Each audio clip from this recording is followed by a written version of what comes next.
इस सीरीज़ के अंदर हम डिस्कस करेंगे वो सारी चीज़ें जो पीपीएससी एफपीएससी के सिलेबस के लिए इम्पॉर्टेंट हैं। अब इसके जो क्वेश्चंस होते हैं ना, अक्सर लोग कंफ्यूज होते हैं कि सॉफ्टवेयर इंजीनियरिंग को वैसे ही थोड़ा सा टफ लिया जाता है। इसकी बहुत सारी रीजंस हैं, लेकिन इसके अंदर करने का तरीका ये होता है, इसके अंदर कुछ चीज़ें होती हैं, पर्टिकुलरली चीज़ें होती हैं जो आती हैं। मतलब ऐसा नहीं होता कि जितनी इसकी हाइप क्रिएट हुई हुई है ना, ऐसा नहीं होता कि वो टेंशन या वो, आपने कुछ चंद चीज़ें इसमें देखनी होती हैं। देखिए, हम लोगों ने सॉफ्टवेयर को डेवलप करने के डिफरेंट मेथडोलॉजीज़ पढ़नी है, different methodology, technology, different laws पढ़ने, डिफरेंट प्रिंसिपल पढ़ने through which we can develop a software. ठीक है, ये बात समझ आ गई। अब जब हम लोग वो पढ़ेंगे ना कि ये मेथडोलॉजीज़ होती है, जो हम मेरे कमेंट्स में वो दफ़ा देखा था, वाटरफॉल की बात कर रहे थे, आइटरेटिव की बात कर रहे थे, वो डिफरेंट मेथड्स हैं जिनके थ्रू हम लोग सॉफ्टवेयर इंजीनियरिंग करते हैं। ठीक है, अब उन मेथड के कंपैरिजन आपको पता होने चाहिए, उनके प्रोज एंड कॉन्स आपको पता होने चाहिए। प्रोज एंड कॉन्स मतलब प्रोज अच्छी, कॉन्स नेगेटिव बातें, मतलब एडवांटेजेस डिसएडवांटेजेस।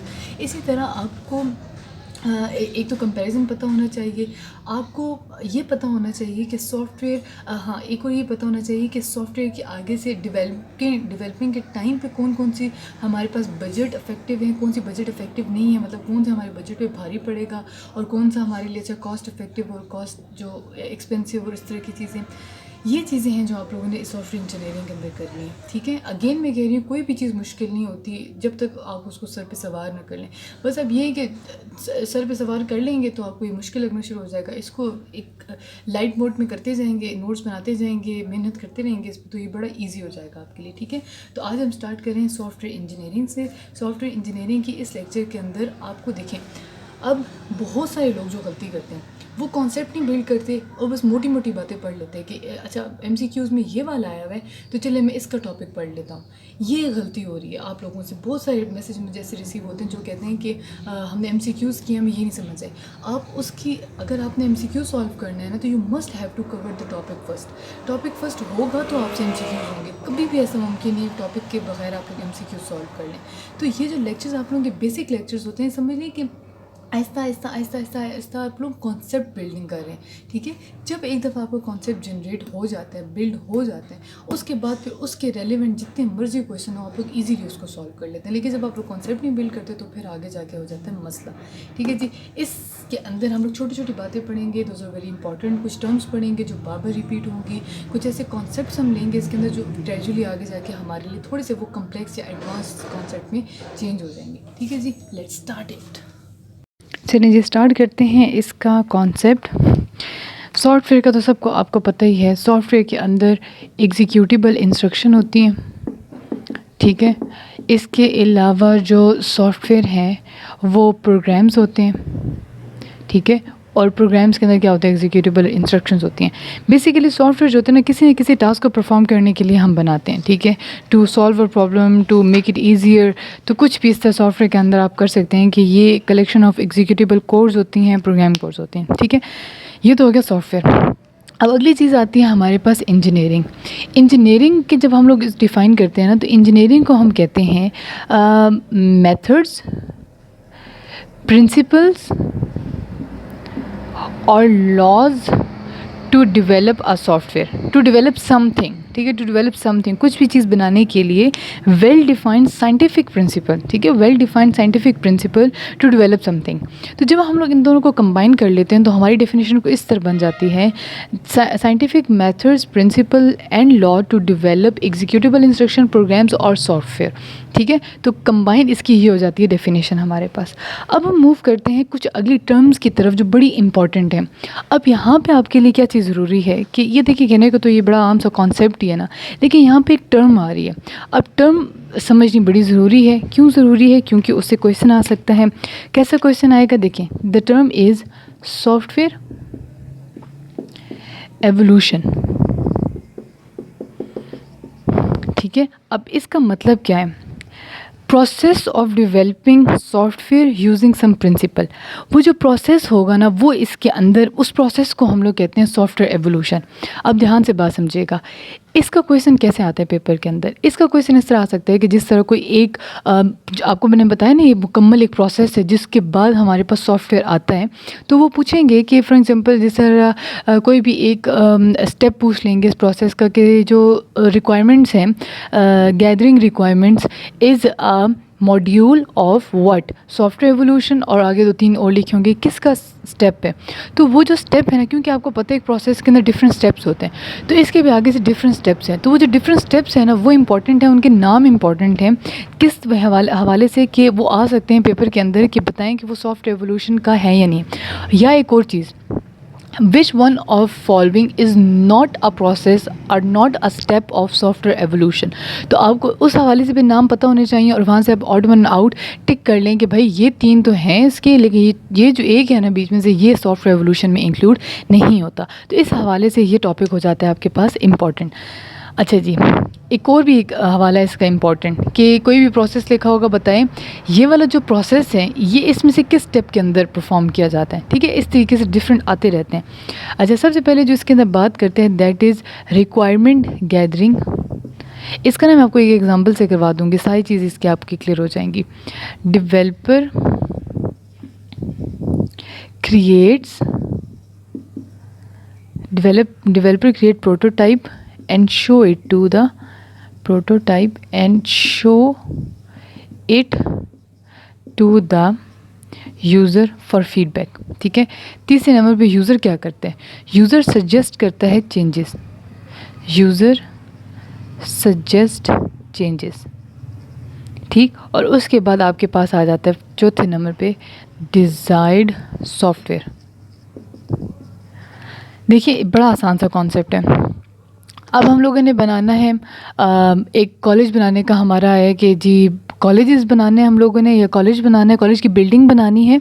तो कॉलेज की बिल्डिंग के लिए ना रिक्वायरमेंट गैदरिंग करेंगे सबसे पहले हम लोग कि हमें उसके लिए बेसिक कौन कौन सी रिक्वायरमेंट चाहिए। हम कैसा कॉलेज बनाने जाते हैं, बॉयज़ कैंपस है, गर्ल्स कैंपस है, उसकी जो भी सारा कुछ चीज़ें। तो हम लोग फिर वो आर्किटेक्ट जो होता है बंदा, जो नक्शा नवीस होता है, उसके पास जाएंगे और उसको हम कहेंगे कि यार हमने ये बनाना है और इसका तुम हमें नक्शा बना के दो। वो क्या करेगा, एक प्रोटोटाइप क्रिएट करेगा। प्रोटोटाइप की बड़ी ही एक कॉन्सेप्ट ऐसा है जिसमें लोग कंफ्यूज हो जाते हैं। लेकिन जो आप लोगों की बॉडी का स्केलेटन है ना, बड़ा बेसिक स्केलेटन है, उसके अंदर आप लोगों की सारी जो स्ट्रक्चर है बॉडी का वो हो रहा है कंप्लीट। उसके ऊपर जब हम लोग वो बॉडी और वो सारा कुछ कर, वो उसके बाद हमारे पास एक पूरा मॉडल बन जाता है वो। लेकिन जो बिल्कुल एक बेसिक चीज़ होती है जिसके ऊपर मॉडल बनता है दैट इज़ प्रोटोटाइप, यानी स्केलेटन के ऊपर हमारा बॉडी का मॉडल बना है, तो skeleton is the prototype of our body. इसी तरीके से जब भी हम लोग एक बिल्कुल बेसिक सी चीज़ की बात करते हैं ना, जिस तरह गाड़ी है, गाड़ी का बिल्कुल सिंपल ये जो इस तरह का एक स्ट्रक्चर होता है, अक्सर आप लोगों ने ऐसे टूटी फूटी हुई गाड़ियाँ में देखी होंगी जिसके अंदर बिल्कुल बेसिक स्ट्रक्चर होता है, कोई ऐसी खास उसके अंदर चीज़ नहीं लगी होती। लेकिन जब हम उसके ऊपर टायर अटैच कर देते हैं, दरवाजे अटैच कर, सीट्स लगा देते हैं, स्टीयरिंग सारा कुछ सेट कर देते हैं, तो इट मीन्स हम लोगों ने उसका कंप्लीट मॉडल बना दिया। तो वो जो एक छोटा सा होता है ना, एक हल्का फुल्का सा स्ट्रक्चर बनाना जिस पर ज़्यादा मेहनत नहीं होती लेकिन होता बड़ा बेसिक है और बड़ा इंपॉर्टेंट है, उसको हम प्रोटोटाइप कहते हैं। तो जब आपने कह दिया कि आपने बनाना है जी कॉलेज के ये बेसिक रिक्वायरमेंट्स हैं, आपने डेवलपर से कह दिया कि इसकी प्रोटोटाइप बनाओ, उसने एक हल्का सा नक्शा बना दिया कि अच्छा ऐसा नक्शा बनाएगा, अच्छा यहाँ पे जी गर्ल्स कैंपस, यहाँ पे बॉयज़ कैंपस, यहाँ पे ये, यहाँ पे वो, ये सारी चीज़, ऐसे सारा कुछ करने के बाद वो एक छोटे से आपको दिखा देगा कि भाई ये आपके ना रिक्वायरमेंट के बाद मुझे ये चीज़ समझ आई है। यूज़र उसमें चेंजेस सजेस्ट करेगा, नहीं यार इसको यहाँ पे नहीं, इसको यहाँ पे होना चाहिए, यहाँ होना चाहिए, ये सारी चीज़ें करने के बाद फिर वो क्या करेगा, वो कंप्लीट उसको उसके सजेशन के मुताबिक उसको कवर कर देगा। मतलब जितने कमरे चाहिए, जितने सारे, वो कंप्लीट उसको एक एक चीज़, एक कहाँ से एंट्री है, कहाँ से एग्ज़िट है, कहाँ से सीढ़ियाँ ऊपर हैं, कहाँ से नीचे हैं, कहाँ से, ये सारी चीज़ें वो कंप्लीट करके डिज़ायर्ड सॉफ्टवेयर आप तक पहुँचा देगा। अब यहाँ पे बात समझिएगा, जब हम सॉफ्टवेयर की बात करते हैं ना, सॉफ्टवेयर की भी आप एग्जैक्टली यही समझ लें कि हम लोग ने को सॉफ्टवेयर जनरेट करना था, ये सारी उस पर लगाएंगे एग्जांपल। मैं अब फिर नहीं बता रही वरना ये बहुत ही लंबी निकल जाएगी वीडियो। कोई भी एक सॉफ्टवेयर दिमाग में रख लें, MS वर्ड का ही रख लें कि ये सारी चीज़ें थी तो हम लोगों ने किया, तो हमारे पास डिज़ायर्ड सॉफ्टवेयर आ गया। अब सॉफ्टवेयर और टेक्नोलॉजी की ज़ुबान में अगर मैं आपसे बात कहूँ कि जैसे जैसे ज़माना बदल रहा है, टेक्नोलॉजी बदल रही है, ये तो फैक्ट सी बात है, टेक्नोलॉजी बदल रही है, हम टेक्नोलॉजी के साथ साथ चल रहे हैं। तो इट मीन्स कि हमें वक्तन फ़वक्तन टेक्नोलॉजी के हिसाब से अपना सॉफ्टवेयर अपडेट करना पड़ता है। ठीक है, अब मुझे आप यहाँ पे एक बात बताएं, अगर मैं सॉफ्टवेयर को यहाँ से स्टार्ट करूँ, फॉर एग्जाम्पल ये मेरे पास सॉफ्टवेयर बन चुका है, कंप्लीट है, बन चुके हैं, लेकिन टेक्नोलॉजी चेंज हुई है और मैं अपने सॉफ्टवेयर को अपडेट करना चाहती हूँ, तो दो ही ऑप्शन है, या तो मैं यहाँ से दोबारा स्टार्ट करूँ या मैं इसके अंदर चेंजिंग कर दूँ। ठीक, तो आप खुद बताएं ये ज़्यादा हमारे लिए इकोनॉमिकल है या ये ज़्यादा? ऑब्वियसली ये वाला, क्योंकि इसके अंदर बेसिक तो सारा कुछ हुआ हुआ है। जिस तरह मैं आपको कॉलेज की एग्जांपल दी है, कॉलेज में स्टूडेंट हो गए ज़्यादा, रिक्वायरमेंट बढ़ गई, अब दो ऑप्शन है, या तो कॉलेज सारा गिरा के दोबारा से स्टार्ट कर दें बनाना, मतलब दोबारा से सारा कुछ स्टार्ट करें, या जो कॉलेज बना हुआ है हमारे पास उसी के ऊपर बिल्डिंग स्टोरीज और बना दें और आपका काम हो गया। तो ये चीज़ें थोड़ी सी मैटर करती हैं सॉफ्टवेयर एवोल्यूशन के अंदर, कि हम लोगों के लिए इकोनॉमिकल क्या चीज़ है कि डिज़ायर्ड सॉफ्टवेयर के अंदर चेंजिंग बना देना और रिक्वायर्ड गैदरिंग के फर्स्ट स्टेप से दोबारा स्टार्ट ना करना। ठीक है जी। इसके बाद बड़ी इंपॉर्टेंट चीज़ है वो मैं अब करती हूँ, उसमें अक्सर लोग या तो छोड़ देते हैं उसको या उसमें कंफ्यूज हुए रहते हैं और फिर कहते हैं पता नहीं कहाँ से आ गई है ये चीज़। And that is very simple, बहुत ही आसान है। इसका क्वेश्चन इस तरीके से आता है, मैं ये टॉपिक पढ़ाने के बाद आपको बताऊंगी ताकि आपको ज़्यादा अच्छा आइडिया हो जाए कि इसमें से क्वेश्चन किस तरीके से आ सकता है। अच्छा, इसके अंदर है सॉफ्टवेयर एवोल्यूशन, हमने पढ़ लिया ना, software evolution laws. Software evolution किस तरीके से होती है, तो उसके अंदर लॉज कौन कौन से होते हैं। अभी हमने एक बात की थी कि हम लॉज के बारे में भी इसमें स्टडी करेंगे। तो हमारे पास टोटल जो लॉज होते हैं ना, वो होते हैं 3 टाइप्स के। द फर्स्ट वन इज़, लिखते जाएं अपने साथ साथ, static type, that is also called S type. Okay, second हमारे पास होता है practical type, that is also called p-type, and the last one we are gonna discuss is embedded type, that is e-type। देखिए, embed का मतलब अक्सर लोग confuse कर जाते हैं इसमें भी। I just want to clear that कि अगर फॉर एग्जांपल ये है ना मार्कर, और इसके ऊपर मैं कोई चीज़ क्या करना चाह रही हूँ, मैं जो हूँ ना इसको 2 कलर का मार्कर बनाना चाहती हूँ, मतलब ये वाला जो मार्कर है ना मैं इसके ऊपर स्टिक करना चाहती हूँ। इट मीन्स कि जब मैं इसके ऊपर करके इसको इसके साथ जोड़ दूँगी, इट मीन्स मैंने इसको एम्बेड कर दिया। या मज़ीद आसान अल्फाज में कहूँ कि मैं इसके अंदर कुछ चीज़ इस मार्कर के अंदर इंक कलर चेंज करना चाहता हूँ, कुछ ये फॉर्म जो होती है और डालना चाहती हूँ, तो मैं जब इसके अंदर एंटर कर दूँगी, इट मीन्स मैंने इसको एम्बेड करती है। और को टेक्नोलॉजी के बल्कि मैं एग्जांपल सोचती हूँ इस बारे में, चलिए मुझे आती है माइंड में, आपको बताती हूँ। एम्बेड का बेसिकली मतलब होता है जिस तरह सर्किट है ना, सर्किट के ऊपर चीज़ हम जोड़ देते हैं, एम्बेड मीन टाइप उस तरह की चीज़ होती है। ठीक है, अब सबसे पहले हम बात करते हैं स्टैटिक टाइप की। अब जो स्टैटिक टाइप होता है ना, ये strictly according to the specific होते हैं, मतलब स्पेसिफिक सोल्यूशन। जो कुछ आप इसको बताएंगे ना, मैं बोल रही हूँ साथ से लिखते जाएं, या मैं थोड़ा सा लिख भी देती हूँ आपके लिए। जो स्टैटिक टाइप होती है ना, वो बिल्कुल, अच्छा इसका इस तरह कर लीजिए, ये बहुत रिस्ट्रिक्टेड टाइप होती है। मतलब जो कुछ आप इसको कहेंगे ना कि भाई ये कर रहे हैं, ये वो बिल्कुल वैसे का वैसा आपको बना के दे देगा। ठीक, लेकिन इसके अंदर एक जो ड्रॉबैक है, एक तो ये भी ड्रॉबैक है कि ये ज़्यादा फ्लेक्सिबल नहीं होता। एक ये भी ड्रॉबैक होता है कि इसके अंदर चेंजेस को ज़्यादा वेलकम नहीं किया जा सकता। मतलब ये बन गया क्योंकि आपने जो हमें रिक्वायरमेंट्स दी थी ना, हमने उसको इतना स्ट्रिक्टली फॉलो किया है कि जो रिक्वायरमेंट थी बिल्कुल एग्जैक्टली वैसी की वैसी आपको चीज़ मिली है। इसका मतलब ये है कि इसमें ज़्यादा चेंजेस हम अलाउ नहीं करेंगे, तो उसको हम कहते हैं स्टैटिक टाइप। पेपर में कैसे क्वेश्चन आते हैं बताएं जी। ये जो कैलकुलेटर है, कैलकुलेटर जो सॉफ्टवेयर है, ये किस टाइप का सॉफ्टवेयर है? It is static type software. ठीक है, कैलकुलेटर की कुछ रिक्वायरमेंट्स होती हैं कि ये वो करे परफॉर्म, उसको स्ट्रिक्टली करें, ये है, उसके अंदर ज़्यादा चेंजेस नहीं होती क्योंकि आपने बता दी। देखिए प्लस, अगर बेसिक कैलकुलेटर उसके अंदर प्लस माइनस डिवीजन मल्टीप्लिकेशन यही चीज़ें होंगी ना, तो बस आपने उसको बता दिया, उसने आपको बना के दे दिया, बस ठीक है, हो गया, बात ख़त्म। तो इसके अंदर आप रिक्वायरमेंट्स जो देते हैं उसको स्ट्रिक्टली फॉलो किया जाता है और उसके अंदर ज़्यादा चेंजेस को वेलकम नहीं किया जा सकता। ठीक है जी। उसके बाद आ जाते हैं हमारे पास प्रैक्टिकल टाइप। अब प्रैक्टिकल टाइप जो होता है ना, इसके अंदर कलेक्शन ऑफ प्रोसीजर्स होते हैं, मतलब डिफरेंट छोटे छोटे प्रोसीजर्स को मिलाया जाता है और फिर ये बताया जाता है कि हर प्रोसीजर क्या काम करेगा। प्रोसीजर मतलब मैं आपको बताती हूँ, जिस तरह गेम्स होती हैं, अब गेम के अंदर जो होते हैं डिफरेंट लेवल्स होते हैं। अब एक गेम जो है वो डिफरेंट लेवल्स या डिफरेंट स्टेजेस की कम्बिनेशन है, राइट। तो हम क्या कर रहे हैं कि प्रैक्टिकल टाइप में ऐसे सॉफ्टवेयर्स को डिस्कस करते हैं जिनके अंदर डिफरेंट प्रोसीजर्स इन्वॉल्व होते हैं। ठीक है। अब जैसे व्हाट्सएप है, व्हाट्सएप के अंदर डिफरेंट प्रोसीजर्स तो नहीं इन्वॉल्व ना, मतलब एक ही चीज़ है वो जो चैटिंग और सारी कुछ, लेकिन प्रोग्रेसिव चीज़ तो नहीं है ना उसके अंदर कि जिसके प्रोसीजर्स होते हैं कि एक प्रोसीजर दूसरे से अलग या इस तरह की चीज़। तो प्रैक्टिकल अप्रोच के अंदर, प्रैक्टिकल टाइप के अंदर जो चीज़ हम डिस्कस करते हैं कि ये होता है कम्बिनेशन ऑफ प्रोसीजर्स, ठीक है। इसका मैंने नहीं लिखा है, कि आप लोगों ने लिख लिया होगा, लिखने की अगर ज़रूरत है तो फिर मैं लिख भी देती हूँ, मुझे नहीं लगता ज़रूरत है इसकी। प्रैक्टिकल टाइप प्रोसीजर्स, इसकी नोट्स इंशाल्लाह मैं शेयर कर देती हूँ ग्रुप के अंदर। प्रैक्टिकल टाइप जो है पी टाइप प्रोसीजर्स का कम्बिनेशन है, वो हर प्रोसीजर क्या काम करता है ये बता देता है, और इसके अंदर जो है कभी कभार चेंजिंग हो जाती है, कभी नहीं होती, मतलब मॉडरेटर्स आई, ये ज़्यादा नहीं होता है इसके अंदर चेंजिंग, होती भी और नहीं भी होती, बहुत कम होती है बल्कि। अच्छा, अगली चीज़ होती है हमारे पास एम्बेडेड टाइप। एम्बेडेड टाइप जो रिक्वायरमेंट होती है ना उसको देखती है, जिस तरह ये देखती है रिक्वायरमेंट देखती है उसको एम्बेडेड टाइप के अंदर। लेकिन इसका सबसे बड़ा फ़ायदा ये होता है कि ये हाई डिग्री ऑफ चेंजिंग को वेलकम करती है। जैसे जैसे टेक्नोलॉजी चेंज हो, 10 दफ़ा चेंज करवाएं, जो मर्ज़ी करवाएं, ये इस टाइप के सॉफ्टवेयर्स बनाए ही ऐसे जाते हैं कि एक तो रिस्ट्रिक्ट होते हैं अपने उस चीज़ पे, जो आपने रिक्वायरमेंट दी वो पूरा करें, लेकिन साथ साथ क्या करते हैं कि जैसा जैसा वो होता है ना बिल्कुल साथ साथ साथ साथ सारी चीज़ें उसको बनाते हैं। बनाने के बाद जब जब चेंज कहेंगे वो आपको चेंज करके देंगे, ठीक है।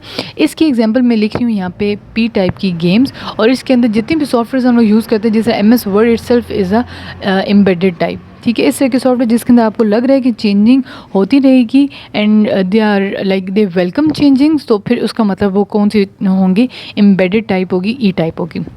अब क्वेश्चन कैसे आएंगे, which type of software strictly follow the requirements and does not allow या does have a very small degree of changes, या वो क्या कहते हैं ऑल्ट्रेशन। तो static type is a type जिसके अंदर ज़्यादा रिस्ट्रिक्शन है रिक्वायरमेंट्स की और बाद में इतनी चेंजेस नहीं करते। गेम्स किस में आती है, गेम्स प्रैक्टिकल टाइप में आती है, MS वर्ड किस में आती है, एम्बेडेड है। ये इस तरह की चीज़ें आप लोगों की आ जाती हैं पेपर के अंदर, ठीक है जी। इसके बाद हम लोग स्टडी करेंगे, अब ये मैं सारा इस वजह से एक ही लेक्चर में कर रही हूँ कि ये सारी वो बेसिक चीज़ें हैं जो आप लोगों को अगर एक दफ़ा पता चल गई तो फिर फर्दर जो आने वाले लेक्चर्स हैं वो आप लोगों के लिए हो जाएंगे आसान, ठीक है जी। अब हम मूव करते हैं नेक्स्ट टॉपिक की तरफ, that is software paradigm.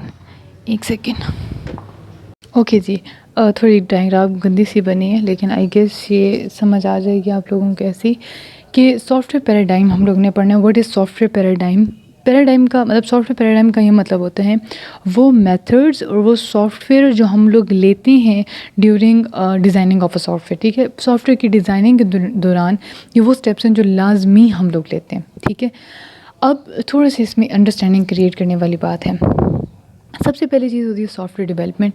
Software development के अंदर होता है डिज़ाइन, और सॉफ्टवेयर डिज़ाइन के अंदर होती है प्रोग्रामिंग। मतलब कि सबसे पहले जो काम होता है ना दैट इज़ सॉफ्टवेयर डेवलपमेंट।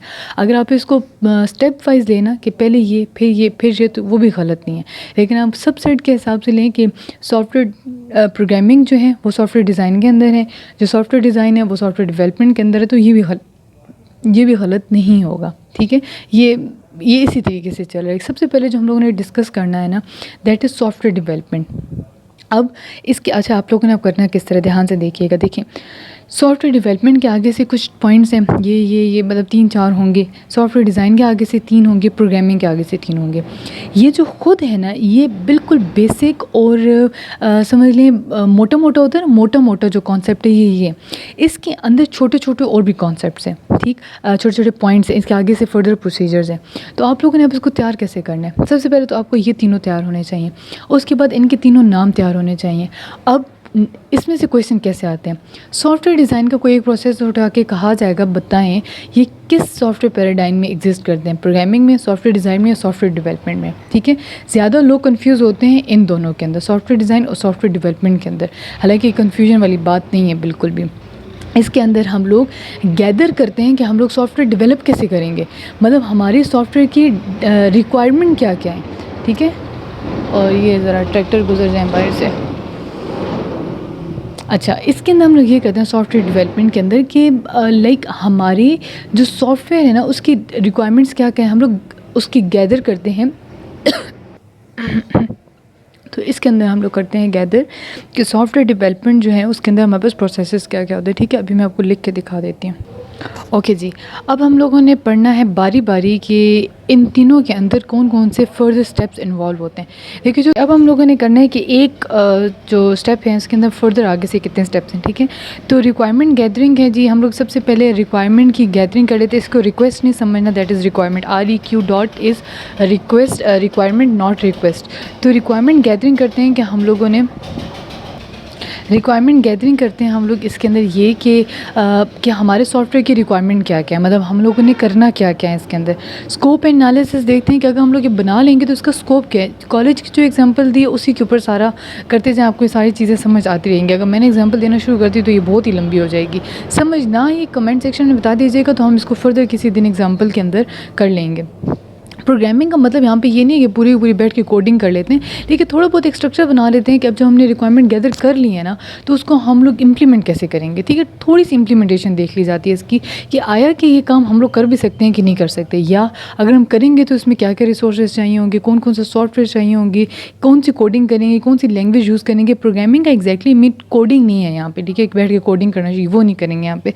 जब सॉफ्टवेयर को डिज़ाइन करेंगे अगेन यहाँ पे प्रोग्रामिंग ऐड हुई हुई है, लेकिन फिर भी मैं आपको ये कहूँगी ये वो प्रोग्रामिंग नहीं है जिसके अंदर कोडिंग होती है। जिस तरह प्रोग्रामिंग वाले के अंदर हमने लिखा है कि यहाँ पे कोडिंग हो रही है तो इट मीन्स कि वो प्रॉपर कोडिंग होगी। लेकिन फर्स्ट दो स्टेप्स के अंदर हम लोग से भी देखेंगे प्रोग्रामिंग के लिए कौन सी लैंग्वेज होगी, कैसी रिक्वायरमेंट होगी, कौन सी वो लाइब्रेरीज यूटिलिटीज़ वगैरह यूज़ होंगी, वो सिर्फ बात होगी, ठीक है। अच्छा, सॉफ्टवेयर डिज़ाइन के अंदर फिर हम लोग उसकी डिज़ाइनिंग करते हैं, ठीक है। मेंटेनेंस का सोचते हैं कि मेंटेनेंस कैसी होगी, करते हैं मेंटेनेंस, देन उसकी कोडिंग होती है, टेस्टिंग होती है और इंटीग्रेशन होती है, ठीक है। आई थिंक ये बहुत ईजी से है करने के लिए, तो आप खुद कर लीजिएगा। अगर मज़ीद एक्सप्लेनेशन चाहिए तो I would love to explain, but ये वीडियो बहुत लंबी हो जाएगी, ठीक है। ओके, बस आज की वीडियो का ये लास्ट टॉपिक है, characteristics of a good software. 3 तरीके से हम लोग एक सॉफ्टवेयर को जज करते हैं, ऑपरेशनल, ट्रांजिशनल, मेंटेनेंस। अब इसके अंदर भी कैसे आ सकते हैं क्वेश्चन इसका मैं वैसे कोई देखूंगी, लेकिन कर लेते हैं, कोई क्या इतना किया तो ये भी कर लेते हैं कि operational, transition and maintenance. Operational के अंदर देखा जाता है कि जो सॉफ्टवेयर है वो काम कैसे करता है, बजट इफेक्टिव है या नहीं, एफिशिएंट है, फंक्शनल है, सिक्योरिटी उसमें प्रॉपर है या नहीं, ये देखा जाता है। ट्रांजिशनल के अंदर ये देखा जाता है कि ये रीयूजेबिलिटी कितनी है, प्रोबेबिलिटी कितनी है इसके अंदर, ये अडॉप्टेबिलिटी कितनी है कि अडॉप्ट कैसे कर लेते हैं न्यू एनवायरनमेंट को। मेंटेनेंस के अंदर सिंपल देखा जाता है कि ये फ्लेक्सिबल है या नहीं है, स्केलेबिलिटी, इसकी मॉड्यूलरिटी, ये चीज़ें देखी जाती हैं, ठीक है। वैसे एक एक्स्ट्रा ही है शायद ये, लेकिन एक गो थ्रू कर लीजिएगा इसको, ठीक है जी। अल्लाह हाफिज़।